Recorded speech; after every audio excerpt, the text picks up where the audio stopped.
I heard her scream before I saw the lantern go under. It was past 10 o'clock and the Revel River had swallowed its own banks. I had ridden out with 2 of the Stoneholt grooms to find her, because Miss Wren Aldgate, the new governess for Lord Ferris's children, not one of ours, had been on the coaching road that crossed the lower ford when the storm broke. Someone at the Ferris gatehouse had thought to send word to Stoneholt, because the Duke's land bordered both sides of the flood plain, and because, as every soul in 3 counties knew, there was no man on earth better suited to a crisis than Cormac Vane, the War Duke of Stoneholt. The Duke himself had saddled his own horse before I could reach the stable door. I tell this story, because I was there for all of it, from the moment his boot hit the stirrup to the morning the scandal sheets howled. I am his valet, and I have served him since the campaign at Halstermoor, and I have never seen Cormac Vane flinch, not at cannon fire, not at a surgeon's blade, not at the worst Parliament had thrown at him across a decade of cold political war. But I saw him flinch that night when the lantern disappeared into the black water of the Revel. There, he was already down off his horse and waiting before the word was fully out. I heard her then, a broken cry, the sound of someone fighting the current and losing. The rain hammered everything flat. My torch was useless in the wind.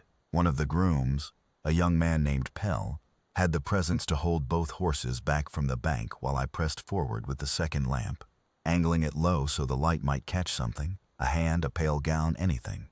The Duke went in to his waist without slowing. He did not shout. Cormac Vane never wasted breath on noise. He moved with the same terrible economy I had watched him use in the field, reading the current, choosing the angle, closing the distance by instinct rather than sight. The river was brown with field mud and running fast enough to knock a grown man sideways, and he leaned into it like a wall leaning into the wind. I saw her when he did. She had caught on a half-submerged willow branch near the far edge of the lamp's reach, both hands locked around it, her face barely above the surface. She was not screaming anymore. That was what frightened me most. When a person stops making noise in cold water, it means the strength is almost gone. He reached her in 6 hard strides. His hand found her wrist in the dark, and he said, I heard this plainly, though the rain was deafening. He said, I have you. Let go of the branch. I have you. She let go. He pulled her against his chest and turned back toward the bank, fighting the current with his shoulder lowered, one arm around her and the other working against the water's drag. Pell and I waded into our knees to meet them, and between the 4 of us we got her to solid ground. She lay on the bank and coughed for what felt a very long time. The Duke knelt beside her, his dark coat streaming, and he did not look away from her face for a single moment. I was watching him. I make no apology for it. In 30 years of service I had grown accustomed to reading men in extremity, and what was on his face then was not the detached duty of a landowner pulling a stranger from his river. It was something raw and immediate that I had not seen there before. She was not a remarkable-looking woman by any calculation that society would recognize. Plain wool dress now ruined utterly, dark hair plastered flat, a governess's practical bearing, what you could see of it beneath the shock and the shivering. She could not have been more than 25. When she caught her breath and opened her eyes, she looked directly at him, not around her at the grooms or the horses or the dark, just at him. Thank you, she said. Her voice was steadier than it had any right to be. He said nothing. He pulled his coat off. That fine dark tailcoat was already destroyed by the river, and wrapped it around her shoulders. Then he stood up and lifted her before she could protest. Not a question, not a request. He simply gathered her up and carried her to his horse, and I had to scramble to keep the lamp anywhere useful. She rides with me, he said, and swung up into the saddle with her held against him as though she weighed nothing at all. We rode back to Stoneholt in silence, or what passes for silence in a storm. He did not speak to her during the ride, and I observed, from my position just behind, that he kept her braced against the wind with his arm, angling his body to shield her face from the worst of the rain. She did not speak either. She sat very still, and I could not see her expression, but I could see his, or what showed of it above the turned collar of my spare coat, which Pell had thought to bring. He watched the road ahead, and his jaw was set in the way it always was when he was deciding something. I knew that look. I had seen it before large decisions, not anxious, resolved, the decision already made, the working out merely a formality. We brought her inside through the service passage, because the gravel drive was flooded, and Mrs. Carnick, the housekeeper, took charge with the brisk efficiency of a woman who had kept Stoneholt in order for 20 years. Hot water, dry clothes, the good fire in the east drawing room. No argument tolerated. Miss Aldgate was installed in the best guest room before midnight, with tea, a warming pan, and strict instructions to sleep. The Duke stood in the corridor outside her door for a long moment after Mrs. Carnick had gone in. I brought him dry clothes, which was my job. I did not comment on his expression, which was not my job but which told me everything. He had her name by morning. He had her whole situation by the afternoon, obtained quietly, through the kind of inquiry that powerful men conduct, when they want answers without appearing to want them. Miss Wren Aldgate, daughter of a country clergyman in reduced circumstances, governess to Lord Ferris's 4 children for the past 2 years, unremarkable in all the ways society used as weapons.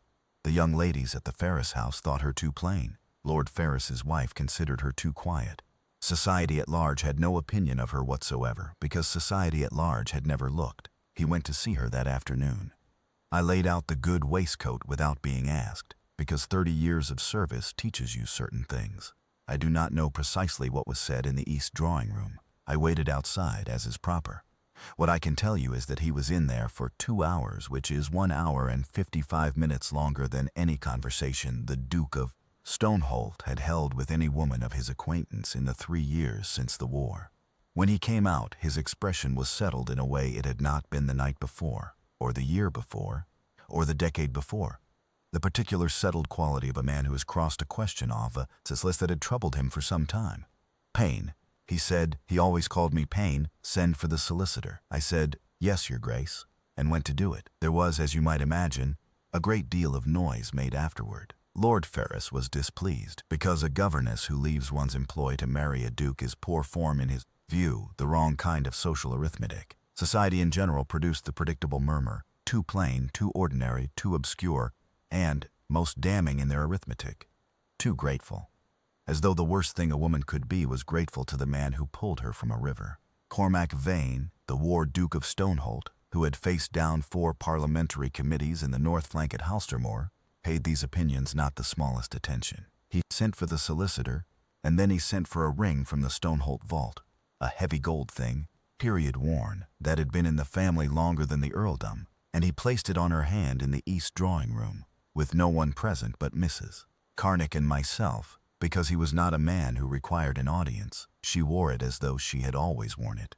That steadiness, the same steadiness that had held her on that willow branch in the dark, the same voice that had said thank you, when most would have been weeping, it was already there before he chose her. He simply recognized it. I have thought about that night many times in the years since. About the moment she let go of the branch. About the way he said, I have you, not I will save you, not hold on, but I have you. As if possession and protection were, to him, the same breath. She is the Duchess of Stoneholt now, and she has been for 11 years.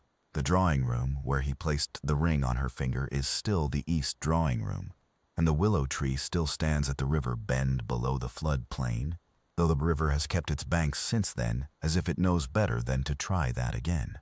I suppose if I were the sort of man who made pronouncements, I would say that Cormac Vane was not the kind of man who fell in love, until he was. That the woman who changed him was not the one anyone would have chosen, until she was the only one. But I am a valet, not a philosopher. My job is to lay out the good waistcoat and know when to send for the solicitor, both of which, I am proud to say, I did exactly right.